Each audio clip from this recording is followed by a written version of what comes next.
नमस्कार, मैं हूं अभिषेक मिश्रा और आप देख रहे हैं मेरे साथ खास बात। खास बात में आज आपकी मुलाकात कराएंगे भारतीय जनता पार्टी के प्रदेश महामंत्री और नोएडा सीट से विधायक पंकज सिंह की। पंकज सिंह जी, आपका बहुत बहुत स्वागत है हमारे इस धन्यवाद खास शो अभिषेक खास बात में। जी। धन्यवाद अभिषेक। सर, आपसे बातों का सिलसिला शुरू करें तो ये जरूर जानना चाहेंगे कि आप पहले पायलट बनना चाहते थे, फिर आप अचानक से राजनीति में आए। ये पायलट से करियर छोड़कर आपने ये क्यों चुना करियर? अब देखिए, कुछ चीज़ें विधाता खुद तय कर देता है, लिख देता है और उसी पर व्यक्ति आगे बढ़ता है, चलता है। और शायद सामाजिक जीवन में आकर अपनी सेवा जनता के प्रति और लोगों के प्रति देने का अवसर ईश्वर ने यह दिया है। और भारतीय जनता पार्टी ने भी, शीर्ष नेतृत्व ने भी मुझे महामंत्री के रूप में और विधायक के रूप में भी काम करने का अवसर दिया है। तो अब जिस जगह पर हूँ उसी में पूरी तन्मयता के साथ और पूरी शिद्दत के साथ लगकर मैं अपने इस दायित्व का निर्वहन करना चाहता हूँ। सर, पिताजी को देखकर आप इंस्पायर हुए थे या फिर आपको लगा कि ये सेफ जोन है, पॉलिटिकल करियर आपका इसमें सेफ रहेगा? क्योंकि होता है कि जब पिताजी होते हैं या ऐसे मेंटोर्स होते हैं जिनसे आप सीख सके या जिनको देख के आप इंस्पायर हुए हो, उसको देखकर जरूर लगता होगा कि ये पॉलिटिकल करियर आपका ज़्यादा सेफ रहेगा। नहीं, देखिए, पॉलिटिक्स एक ऐसी चीज़ है कि इसमें अ, आपका बैकग्राउंड आपको मोटिवेशन का काम तो कर सकता है, लेकिन वो आपके लिए सिक्योरिटी आपको दे दे ऐसा नहीं है। क्योंकि आपको जनता के बीच में जाना है, जनता का विश्वास और उनका भरोसा जब तक आप हासिल नहीं करेंगे तो सिर्फ आपका बैकग्राउंड उसमें आपकी मदद नहीं कर सकता है। और इसमें तो निरंतर आपको अपने आप को लोगों को बीच में प्रूव करते रहना है, आपको सिद्ध करना है, आपको अपनी क्रेडिबिलिटी बनाकर चलना है और लोगों की आशाओं और उनके विश्वास पर लगातार अपने आप को खरा उतारते रहने की कोशिश भी करनी है। तो मैं इसको इस रूप में नहीं देखता हूँ, लेकिन ये बात सही है कि आपका बैकग्राउंड अगर आपको मिलता है तो वो आपके लिए कहीं ना कहीं, क्योंकि बचपन से आप देखे रहते हैं, तो आपको मोटिवेट करते हुए मोटिवेट ये करता है। कब मोटिवेट हुए पिताजी से? आखिर वो कौन सा फेज था जब आपको लगा कि नहीं, पॉलिटिक्स या राजनीति जिसे कहा जाता है, जनता के बीच में रह के सेवा करना, चुनाव लड़ना, ये कब आपको लगा कि? अभिषेक जी, मैं सच कहूं तो मैंने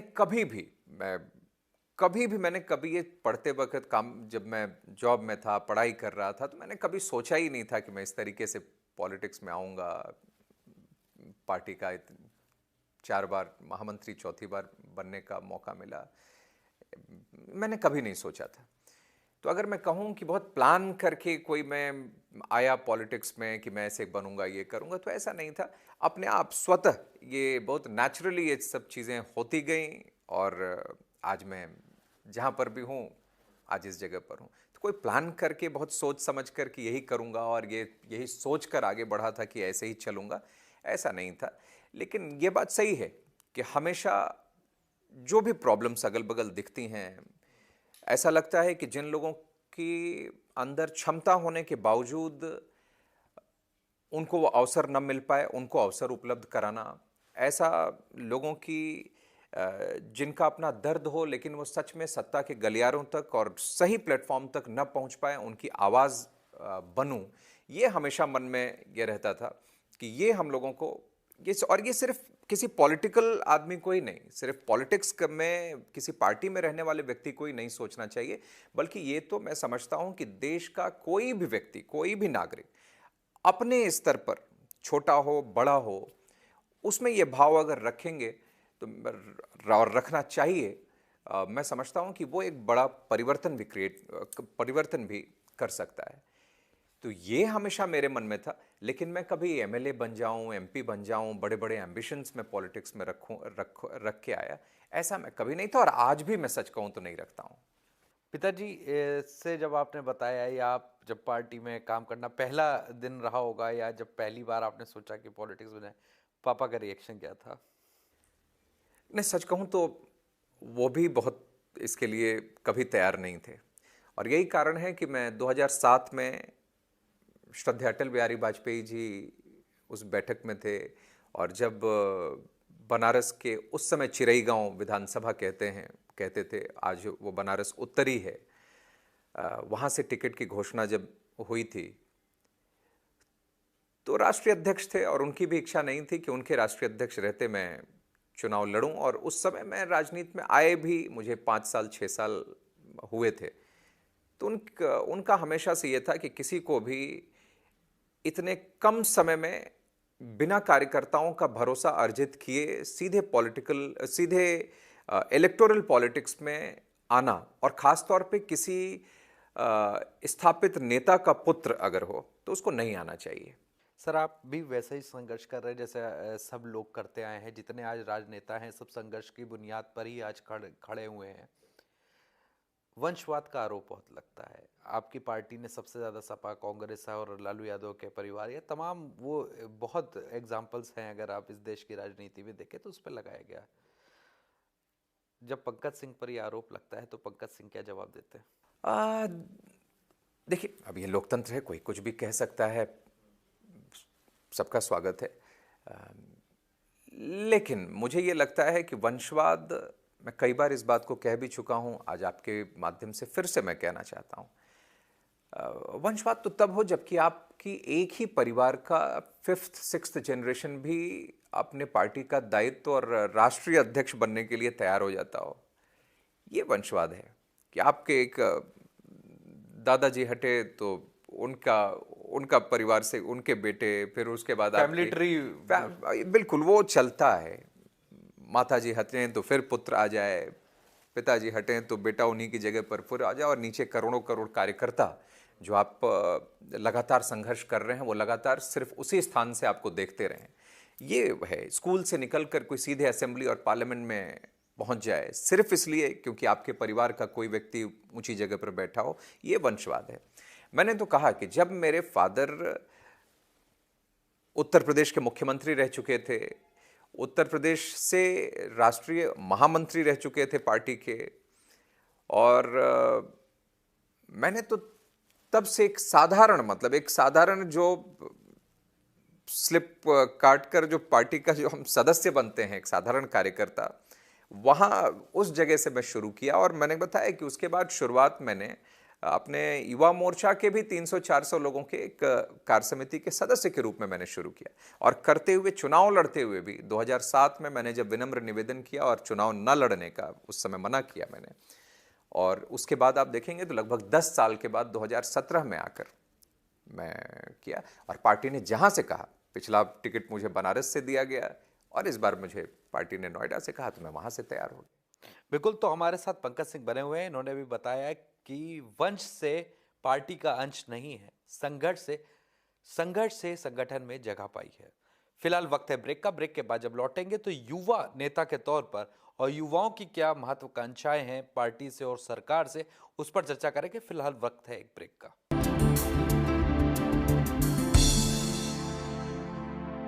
स्वागत है एक बार फिर आपका। हमारे साथ हैं प्रदेश के महामंत्री विधायक पंकज सिंह जी। पंकज सिंह जी, आपसे सवाल। आप भारतीय जनता पार्टी के युवा मोर्चा में रहे, अध्यक्ष के तौर पर रहे, तमाम चीज़ें आपने देखी, युवाओं के साथ आपका काफ़ी लगाव था, आप खुद युवा नेताओं में शुमार हैं।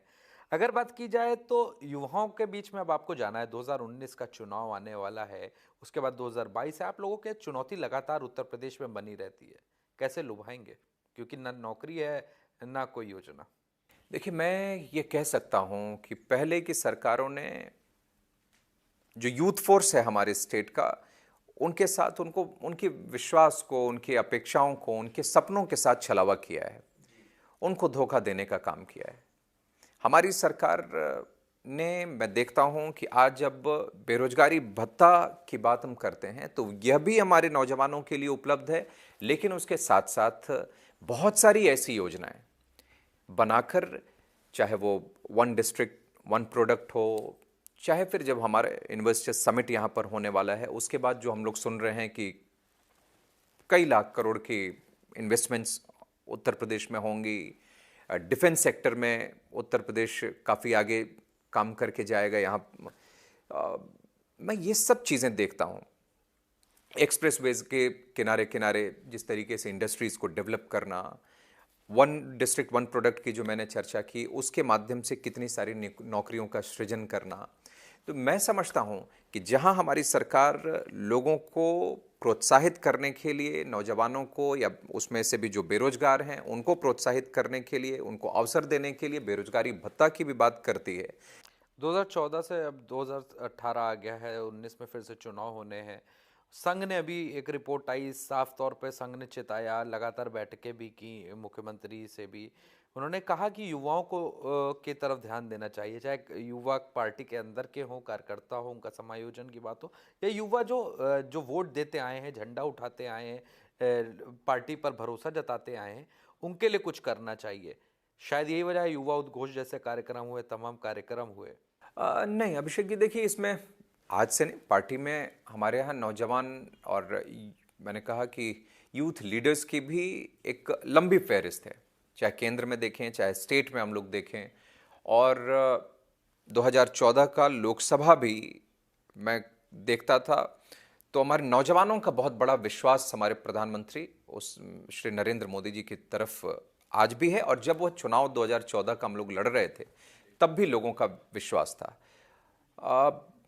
और पार्टी ने हमेशा, ये इतना बड़ा यूथ काडर तो किसी के पास है ही नहीं है, भारतीय जनता पार्टी के पास ही है, युवा मोर्चा के रूप में वो काम करते हैं। ऐसे लाखों लाख करोड़ों युवा कार्यकर्ता हैं जिन्होंने कि भारतीय जनता पार्टी को इस स्थान तक पहुंचाने में अपना भरपूर साथ दिया है, अपनी ताकत दी है, और भारतीय जनता पार्टी के राष्ट्रवादी विचारधारा के साथ वह जुड़े हैं। सर, आपने राष्ट्रवादी विचारधारा की बात की, इस पर ज़रूर आपका एक ध्यान खींचना चाहेंगे। हाल में जब आपने देखा होगा दिल्ली यूनिवर्सिटी में तमाम विवाद हुए, जेएनयू में तमाम चीज़ें हुई। अब एक विचारधारा, खासतौर से जो छात्र हैं, युवा हैं, वो विचारधारा की लड़ाई लड़ने लगे हैं। यह अच्छी चीज़ है स्वस्थ लोकतंत्र के लिए। लेकिन आपको लगता है जिस तरीके की अब विभाजन हो रहा युवाओं के अंदर भी, जो युवा कहा जाता है भविष्य हैं, वो भी जात पात में बट रहे हैं, जात पात की बात कर रहे हैं, जेएनयू या यूनिवर्सिटीज़ में इस तरीके की बातें होती हैं, उनके लिए पंकज सिंह क्या कहना चाहेंगे, और पंकज सिंह को इस तरीके की चीज़ों को देखकर क्या लगता है? देखिए, यूथ कभी भी अपने को जाति और मजहब में नहीं बांटना चाहता। मैं तो ये मानता हूं कि नौजवान जब देश की बात आती है तो देश के तिरंगे के साथ खड़ा होता है। और मैं तो ये कहता हूं कि इसमें बहुत सारी चीजें, जो भी हमारे तिरंगे का अपमान करता है,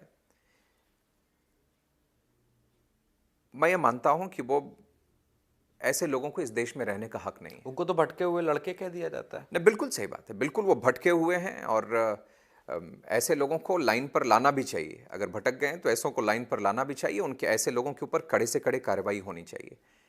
और एक तरफ है तो इसीलिए मैं कहता हूं कि देखिए, नौजवान तो या ये हमारा एक राष्ट्रवादी होता है, और ऐसे समय में जब कोई संकट आए देश के ऊपर, ऐसी बातें जब होती हों, उस समय कुछ साल पहले जिस तरीके की घटना या जिस तरीके के शब्दों का उपयोग वहां पर जेएनयू में किया गया और जिन लोगों के द्वारा किया गया, जब ऐसी चीजें हों, तो मैं समझता हूं कि देश का जो नौजवान है, वो सभी लोग, चाहे वो किसी भी दल से हो, कहीं भी किसी भी विचारधारा से हो, वह सभी लोगों को सब कुछ किनारे रखकर, अपने दल के झंडे को किनारे रखकर, अपने दल की विचारधारा को किनारे रखकर, उस समय सिर्फ और सिर्फ एक विचारधारा होती है, वो राष्ट्रवाद की विचारधारा। एक झंडा होता है, वो तिरंगा होता है, और उसके नीचे सभी को आकर खड़े होना चाहिए। जो आकर खड़े होते हैं वो राष्ट्रवादी हैं, जो नहीं खड़े होते हैं, जो अपनी इस तरीके से भारत माता के टुकड़े होने की जो बात करते हैं, संकल्प लेते हैं, वो राष्ट्रद्रोही होते हैं। इसके अलावा और कुछ नहीं है। सर, अगर बात की जाए तो आपने जैसे बताया कि युवा बहुत कुछ करना चाहते हैं, आपके यहाँ स्टैंड अप और स्किल इंडिया जैसी योजनाएं चली। हालांकि स्किल इंडिया का जो प्रोजेक्ट रहा वो बहुत ज़्यादा कामयाब नहीं देखने को मिला। स्किल इंडिया की बात कर रहे हैं तो अब हम आपसे एमएसएमई की भी बात करेंगे। एमएसएमई में ये देखा जाता है, यहाँ पे भी कई ऑफिसेज हैं, हम खुद गए हैं, हमने ये देखा युवाओं में ड्रीम एंड डिज़ायर नहीं है। वो चाहते तो बहुत कुछ करना है, लेकिन कुछ उसको क्रियान्वित नहीं करना चाहते। कोई भी प्रोजेक्ट लेके अगरबत्ती का या किसी भी स्टार्टअप का लेके प्रपोजल नहीं पहुंचता है। क्या एक ये कमी नहीं है जो देश खास तौर से बेरोजगारी के कगार पर है? सबको सरकारी नौकरी चाहिए। देखिए, ये बात सही है, बहुत ठीक बात आपने कही। पहले लोगों को लगता था नौकरी मतलब सरकारी नौकरी, फिर ग्लोबलाइजेशन का दौर हुआ, इंडस्ट्रीज आने लगी, विदेशों से कंपनियां आने लगी, तो लोगों को लगा कि नौकरी मतलब प्राइवेट नौकरी भी हो सकती है। लेकिन आज स्थिति अब बदल रही है। देखिए, और ये बदलाव का समय है। सिर्फ 4 साल के अंदर केंद्र की सरकार को लेकर मैं देखता हूं, और हमारे उत्तर प्रदेश में भी 1 साल है, जो कि हमारे श्री नरेंद्र मोदी जी, माननीय प्रधानमंत्री जी, उनके मार्गदर्शन में और उनके दिखाए हुए रास्ते पर जिस तरीके से सरकार चल रही है, उनके विजन को लेकर जो सरकार चल रही है, ये पहली बार नौजवानों के लिए यह हुआ कि अब सिर्फ सरकारी नौकरी, सिर्फ प्राइवेट नौकरी यही प्राप्त करना नहीं, बल्कि खुद में एंटरप्रेन्योर बनने की, सिर्फ जॉब सीकर नहीं बल्कि जॉब क्रिएटर के रूप में आप विकसित हों, स्थापित हों, ये कोशिश सरकारों के द्वारा प्रारंभ की गई है। धीरे धीरे यह विश्वास कायम करना, क्योंकि लोगों का विश्वास का संकट पहले था सरकारों पर, पहले की सरकारों पर, और आज मैं देखता हूं कि उस जो एक अविश्वास हो गया था, विश्वास का संकट पहले था, उसको रिस्टोर करने का, उस विश्वास को सरकार ने रिस्टोर करने का काम किया है, चाहे वो हमारे केंद्र की सरकार हो, चाहे हमारे प्रदेश की सरकार हो। यह और अवसर भी उपलब्ध कराना प्रारंभ किया है। मैं समझता हूं कि अब यूथ अपनी ड्रीम भी देख सकता है और अपने उसको जो डिजायर है उसको पूरी करने की भी वह कोशिश कर सकता है, और उसको यह लगता है कि अब यह अवसर वाकई में इन सरकारों से मिला है और जिसका क्रियान्वयन भी सरकार ईमानदारी पूर्वक करना चाहती है। तो ये माना जाए कि युवाओं को आने वाले समय में बेहतर विकल्प मिलेंगे? बिल्कुल मिलेंगे, क्योंकि यह पहली बार हो रहा है कि इसमें सरकार एक इनेबलर के रूप में काम कर रही है। आपको एक इनेबलर के रूप में भी वो इनेबलिंग स्टेट के रूप में डेवलप करना चाहती है इन सारी चीज़ों को, और आपको भी एक सक्षम, कुछ करने की योग्य बनाने लायक सरकार अब तैयार करना चाहती है। बिल्कुल, ये देश युवाओं का देश है और ड्रीम और डिजायर के साथ अगर आप आगे बढ़ेंगे तो जरूर आगे चलते चलाएंगे। फिलहाल वक्त है एक ब्रेक का। ब्रेक के बाद जब लौटेंगे तो प्रदेश के महामंत्री के तौर पर इनसे जरूर सवाल पूछेंगे, आखिर संगठन किस तरीके से 2019 की तैयारी में लगा है। फिलहाल वक्त है एक ब्रेक का।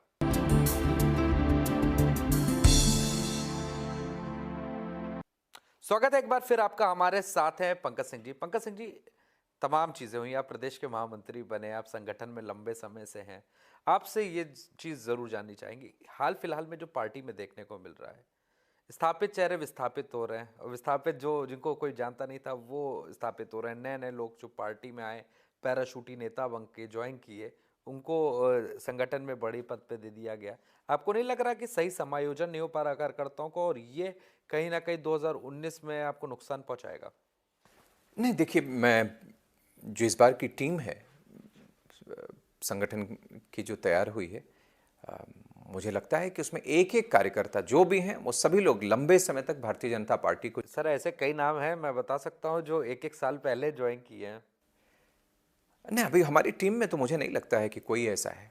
हमारी जो उत्तर प्रदेश की टीम बनी है उसमें तो ऐसा नहीं लगता है कोई है, और सभी जो भारतीय जनता पार्टी को समझे हैं, और लोग कई बार ये ज्वाइन करना, आना, पार्टी में अपना समय देना, ऐसे लोग जो आते हैं और भारतीय जनता पार्टी की राष्ट्रवादी विचारधारा से अपने आप को शामिल करते हैं, उससे ओतप्रोत होते हैं, उनको जिम्मेदारी पार्टी देती है अगर लगता है तो। सर, आपसे इस पर जरूर सवाल है, इंटरनल पॉलिटिक्स लेकिन की लेकिन ये बात भी सही है अभिषेक जी कि जो स्थापित है, बिल्कुल उनके प्रति भी सम्मान, और नए लोगों को भी काम करने का अवसर, यूथ को भी काम करने का अवसर, ये दोनों, जैसे बड़ों का, ये मैं कहता हूं कि बड़ों का, बुजुर्गों का जो स्थापित लीडरशिप हमेशा से रही है, जिन्होंने आज भारतीय जनता पार्टी को इस मुकाम तक पहुंचाया है, उनका, उनके प्रति सम्मान भी और उनका होश भी हमको चाहिए, और आज नौजवानों को मोटिवेशन और उनका जोश भी हमको चाहिए, उनको मोटिवेट करना भी है और उनके जोश को भी हमको चाहिए। सर, इसी पर एक चीज पूछनी है, घात प्रतिघात की बात की जाए, आपके पार्टी में घात प्रतिघात बहुत होता है, क्या आप भी शिकार हुए? नहीं, मैं समझता हूं कि सभी लोग, अब इतना बड़ा कैडर है, सभी लोग अपने अपने तरीके से अपनी अपनी यानी बात लोग आपके जो समर्थक है वो कहते हैं कि पंकज भैया के साथ वो चीज नहीं मिली जो मिलनी चाहिए। नहीं नहीं नहीं, अपना तरीका हो सकता है, लोग साथ में, कई बार लोग जो पार्टी में काम करते हैं उनकी अपनी अपनी राय हो सकती है, लेकिन पार्टी ने जो भी दिया, और पिछले मैं कहता हूं कि इस उम्र में चौथी बार उत्तर प्रदेश जैसे बड़े राज्य में और भारतीय जनता पार्टी जैसे बड़ी दल में महामंत्री के रूप में काम करने का अवसर मिला। मैं अपने एक चौथे प्रदेश अध्यक्ष जी के उसमें मैं महामंत्री के रूप में काम कर रहा हूँ। श्री शाही जी, श्री लक्ष्मीकांत जी, श्री केशव जी और फिर आज श्री महेंद्र पांडे जी के नेतृत्व में काम करने का अवसर मिला है। मुझे बनारस में 2007 में और आज फिर 2017 में नोएडा से फिर पूर्वांचल से उधर पश्चिम में जाके चुनाव लड़ने का अवसर फिर दिया है। पार्टी ने जो भी दिया है मैं अपने शीर्ष नेतृत्व का, श्री अमित शाह जी का, अपने प्रदेश के नेतृत्व का मैं बहुत आभारी हूँ। सर, आपसे इस पर जरूर जानना चाहेंगे, आपके पिताजी देश के लोकप्रिय नेताओं में से हैं, एक ऐसे नेता जिनका नाम शायद कश्मीर से लेकर कन्याकुमारी तक सब जानते हैं। आप ऐसे राजनेता के बेटे हैं, क्या इससे आपको फायदा हुआ है राजनीति में या नुकसान हुआ? क्योंकि कंपैरिजन बहुत होता है। हाँ, कंपैरिजन हो सकता है, लेकिन अभी तो उन लोगों ने जीवन में लंबा संघर्ष किया है। बहुत ही एक छोटे गांव से, एक बहुत ही साधारण परिवार से उठकर आज इस जगह पर वो सब लोग पहुंचे हैं। तो अभी तो हम लोगों की शुरुआत है और पार्टी ने इन सब दायित्वों पर काम करने का मुझे मौका दिया है। इसको मैं फ़ायदे और नुकसान के रूप में तो मैं नहीं देखता हूँ, लेकिन ये ज़रूर है कि अवसर काम करने का मुझे मिला है। अब देखते हैं कि इसमें हम अपने काम से किसके लिए, स्टेट के लिए हम कितना बेहतर कर पाएँ, ये बहुत बड़ा इम्पैक्ट डालता है। ये कहते हैं जैसे कि मैं किसी से मैं बेहतर कर लूँ, कंपैरिजन की बात जैसे आपने कि मैं किसी से बेहतर कर रहा हूँ, इससे दुनिया को कोई फ़र्क नहीं पड़ता है। फ़र्क तो समाज में तब पड़ता है जब मैं किसके लिए और किस समाज के लिए, किस ज़रूरतमंद के लिए मैं कितना बेहतर कर पाऊँ। इम्पैक्ट तो उसका होता है, वो डिफरेंस क्रिएट करता है। मैं क्या कर रहा हूँ, मैं कितना अच्छा सिर्फ अपने लिए मैं कर रहा हूँ, किससे बेहतर मैं कर रहा हूँ, इससे कोई फ़र्क नहीं मुझे लगता है पड़ता। सर, मिर्ज़ापुर से सीट थी जो सबसे पुरानी, अगर बात की जाए पहली बार की, उससे नोएडा का सफ़र तय किया गया। इतनी दूर आखिर वजह क्या रही?